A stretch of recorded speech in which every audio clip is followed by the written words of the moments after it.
One of the most destructive ideas to come out of modern Western thought is the belief that we have no right to judge other cultures. Not over here, player.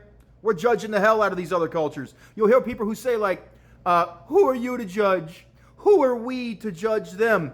Hey, whenever subjects like female genital mutilation, the imprisonment or execution of homosexuals, forced marriages, honor killings, the oppression, the systematic oppression of women comes up, who are we to judge all that? We're the people who decided that all those things were wrong. A civilization that refuses to make moral judgments is a civilization that has already surrendered its own values. You have a duty to condemn and judge others. It is actually morally reprehensible not to judge, not to condemn.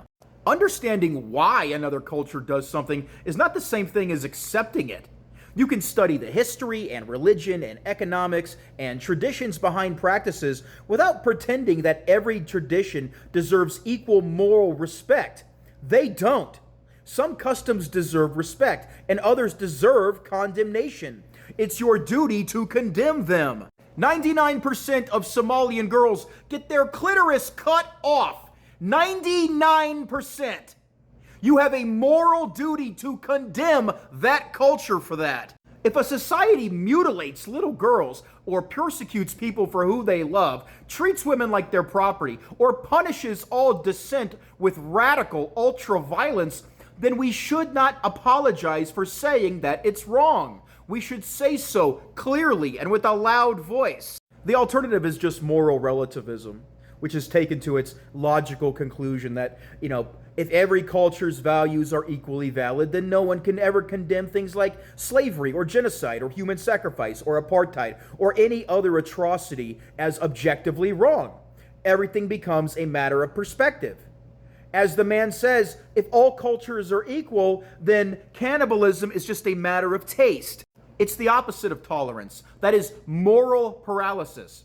You see, civilizations survive because they believe that some principles are worth defending.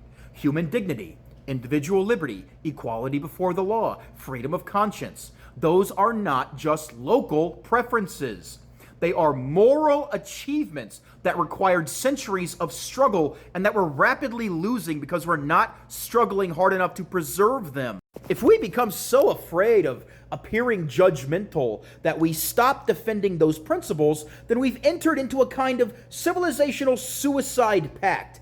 We've decided that preserving the feelings of other cultures matters more than preserving the moral foundations of our own. A society that will not judge evil eventually loses the ability to recognize it. That's where we are. I be judging people. That's what I be doing. I be judging the hell out of a lot of people, and I'm right to do so.